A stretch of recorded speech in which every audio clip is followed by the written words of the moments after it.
Do you want to get more FPS in your favorite PC game? In order to do that, you have to benchmark the game first, then tweak either in-game graphics settings or overclock CPU and or GPU. PS, check the info cards for that. Then benchmark again, tweak some more, benchmark again, you get the idea.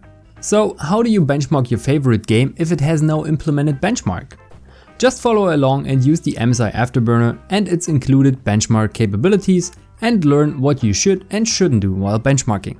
After downloading, installing and launching MSI Afterburner, you want to click on the little gear icon to open up the properties. Next, look for the benchmark tab. You can see that there is the option to define global benchmark hotkeys for beginning and ending the recording. Don't get confused though, gameplay is not recorded, only the FPS. When it comes to the hotkeys, you should choose something that is usually not a general shortcut. I chose Alt+Q for beginning and Alt+W for ending the recording. Right below the hotkeys, the results file location is shown. You can obviously select a different directory. By default, it is placed within the installation folder. No worries though, you can directly open it by clicking on the View button. By default, MSI Afterburner will append new benchmark results in the existing TXT file. That is helpful for comparison runs.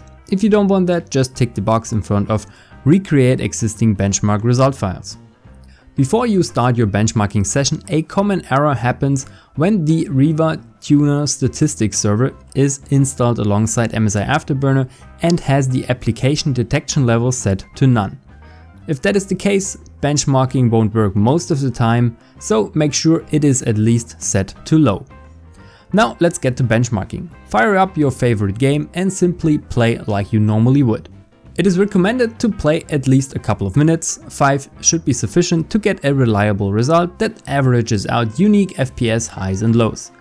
The 0.1% and 1% low FPS are a good indicator for your system's performance in that particular game. The average FPS is the one you want to increase the most, or rather eyeball at first.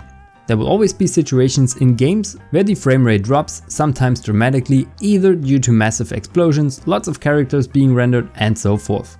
Or maybe your PC is doing something in the background that is simply a rare occurrence. So don't be too fixated on the low FPS. Now that you have a reliable baseline, you can get to tweaking.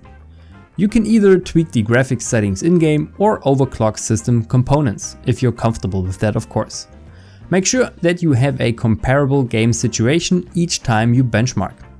I benchmarked Assassin's Creed Valhalla twice with roughly the same path I climbed and sprinted. Once with a silent and undervolted GPU setting and once after doing an overclock to my faithful GTX 1080. I gained roughly 30% more FPS on the average frame rate. So this is how you benchmark your favorite game using MSI Afterburner.